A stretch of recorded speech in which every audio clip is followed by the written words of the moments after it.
The mass consciousness, ugh. We also must keep in mind that our mind and everyone else's minds are joined. That is good and bad. If we are trying to free ourselves from the limited negative thoughts, part of the reason it's so challenging is because we're connected to the collective mass consciousness, and the collective consciousness is not so pretty. The total number of minds in the universe is one. In fact, consciousness is a singularity phasing within all beings. Edwin Schrödinger, quantum physicist. So on top of conquering our own monkey mind, we have to deal with everybody else's minds. Trying to pull ourselves up and out of the quagmire of the collective consciousness while simultaneously meeting the demands of our busy modern lives is no easy task. That's why Yogi Manmohananand, after meditating for years in the Himalayas with his teacher, freaked out when his teacher told him it was time to go into society, become a householder, and get married. He knew the concrete jungle was no joke compared to the peaceful life in the caves of the Himalayas. His book, Shivananda Buried Yoga, is one I highly recommend if you want to learn about true yoga. Hence, so many people choose to sleepwalk through life and remain ignorant. Ignorance is bliss is not really true. Ignorance is the illusion of bliss, is more like it. Staying asleep to all that you are and all that you can be prolongs the delusion, confusion, and suffering. If you want your life to belong to you, you must have a spiritual practice and discipline. If you don't take time to prepare, to put on your spiritual armor in the morning before you walk out the door, more than likely you will succumb to the negative, impatient, life-taking thoughts that permeate the world. There are tricks you can do if you have trouble sitting still and clearing your mind. The one thing I noticed was that I had divine thought and inspiration when I was cleaning, doing the dishes, in the shower, running, dancing, driving, or walking my dog. I kept a pad of paper and a pen next to the shower and the treadmill and used to voice recording on my iPhone to capture the inspiration when it came. Later, I learned I was going into the alpha state of my brain waves by keeping the left side of my brain occupied with the task at hand, which gave the right side of my brain a chance to be heard. The right side of our brain is where we can tap into our intuition and creativity, as well as divine guidance and inspiration. Since I was left brain dominant most of my life, this was a great technique for me to use. I found that running and yoga not only gave me a boost of endorphins, happy feel-good hormones coursing through my body, but the answers to a lot of situations in my life. While it wasn't a no-thought meditation, it was meditation enough for me. I also found this inspirational validation from Doreen Virtue's book, Messages from the Angels. Ah, yes, your relationship to oxygen. The very breath that you take at this moment is fueled by a desire to continue upon the path that you have started. Some may say that breath is automatic instinct, but from our perspective, it is a behavior that you engage in as confirmation of your desire to stay upon the earth. Each breath contains information within its molecular structure. We imbue each molecule of precious oxygen with guidance and instructions. It is our chief means of staying in touch with you and within you. Your breath is tantamount to a continuous meeting between us angels, your higher consciousness, and your earthly self. It is a round-table discussion in which your next move is planned, and then the next. All of this is based upon your intentions, you see. With your out-breath, we are able to extract from you that which you no longer desire. And with your in-breath, we imbue positive direction that holds you up in the face of apparent discourse. When we encourage you to exercise, we do so partly to encourage this deeper form of breath. We know that you have noticed how many of your questions and troubles are answered at the conclusion of your exercise activities. That is because we are deeply transmitting to you along your exercise route. We are instilling you with comfort, guidance, and new perspectives on the situations at hand.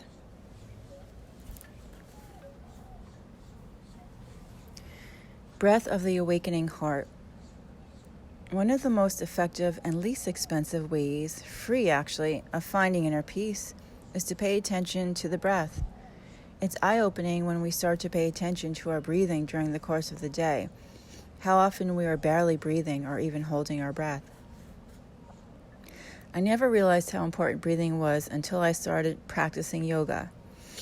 During workshops and trainings I attended, I used to think it was annoying how the teachers would go on and on about the breathing thing. Then I became one of them. We can live for 3 weeks without food, 3 days without water, but only 3 to 4 minutes without oxygen. It's the first thing we do when we come into the world and the last thing we do when we leave. How we are breathing in between that first and last breath matters. The breath is a simple, inexpensive, accessible modality that brings healing to our bodies and minds. By simply changing our breathing patterns, we can bring our nervous system into the parasympathetic mode in which the body does what it is designed to do, heal itself. That is why yoga is so effective regarding physical health. The combination of poses with pranayama or conscious breath work shifts the nervous system from sympathetic to parasympathetic.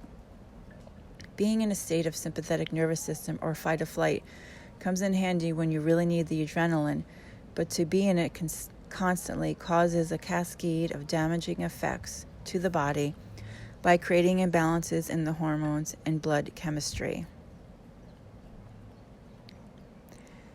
Everything is interconnected. Change your posture and you change the way you breathe. Change your breathing and you change your nervous system. This is one of the great lessons of yoga. Everything is connected. Your hip bone to your ankle bone, you to your community to the world. This interconnection is vital to understanding yoga. This holistic system simultaneously taps into many mechanisms that have additive and even multiplicative effects. The synergy may be the most important way of all that yoga heals. Quote from Timothy McCall, MD. Right now, rub your hands together vigorously and feel the subtle heat or energy between your palms. Take a deep breath through your nose,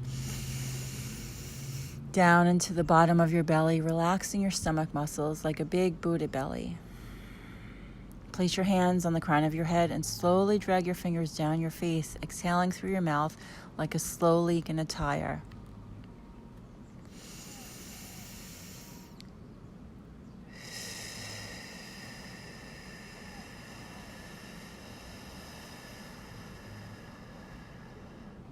Take your time, exhaling twice as long or even longer as the inhale, letting go of the thoughts in your mind and releasing the tension in your face. End with your hands crossed over your heart center and take another deep breath in, this time into your heart. Feel your heart center soften and expand as you relax more. Stay here for a few more rounds of deep breathing, however feels good for you. Inhale love, exhale love from every pore of your being. Inhale light, exhale light. Inhale peace, exhale peace.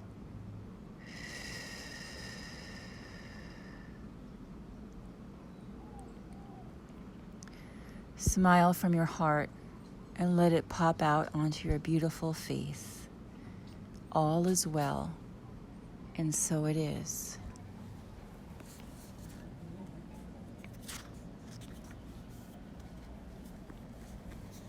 Steady and happy. Since one of the things I learned from my first astrology reading with Blanche was learning how to find balance and walking the middle path, the breath is one tool that helps me to stay aware and keeps me in the present moment. I can go from anger to peace with all the in-between emotions in 60 seconds. I'm a walking paradox of opposite emotions and have to learn how to navigate the middle. It makes sense that my astrological sign of Pisces is two fish swimming in opposite directions. In yoga, we refer to the concept of having an equanimous mind as sthira sukham, which means steady and happy. When we are practicing yoga asana or poses, we engage our muscles, but if we tense them too much, we create more tension in our body, which is counter to yoga. There is a happy medium of being aware and engaged, but open and free-flowing. This can be applied off the mat in our daily lives as well. I find that my first response in a relationship when someone hurts or disappoints me is to close down and run. It's my natural defense mechanism, as I'm sure for many others as well. However, I didn't want to be like the majority of bitter people that close their hearts and profess, "I'm done," and walk away. Truth is, we're never done. As long as we're here on this earth in this body, we'll never be done. Each time that feeling comes up for me, now that I'm more aware, I stop myself and reflect before I respond or make any decisions. I set my default to discernment instead of defensiveness. I stop and ask myself, are these my issues and neuroses, or is this relationship causing me more discomfort and negativity than adding joy in my life? Or am I just not getting my way and shutting down to play safe? Am I being too hard, too judgmental, too critical? Is it all about me? Most of the time, the answer is yes. I have reverted back to my old patterns of insecurity and fear. Too many times we make the relationship about what we can get out of it instead of asking the question, how can I give? When we give to others, we are giving to ourselves just as much. Giving opens our hearts to the natural love and compassion that's within us. When we give, we receive, and it's a win-win for all parties. What I have found is when I don't close down and stay the course, I learn more about myself. I grow and become a more spiritual adult. I call this making deposits in your spiritual bank account. Cha-ching! From the book A Woman's Worth, Marianne Williamson. How often I have betrayed myself, forgetting, or more accurately, resisting the 20 minutes of meditation, the hour of reading, the spiritual meeting or recovery group that would prepare me for the roller coaster ride that always lies potential in an intimate relationship. Part of the problem is that we expect love affairs to always feel good. They don't. Actually, relationships don't feel good anyway. We feel good. Unless we are centered within ourselves, we cannot blame a relationship for throwing us off. No man can convince a woman she's wonderful, but if she already believes she is, his agreement can resonate and bring her joy.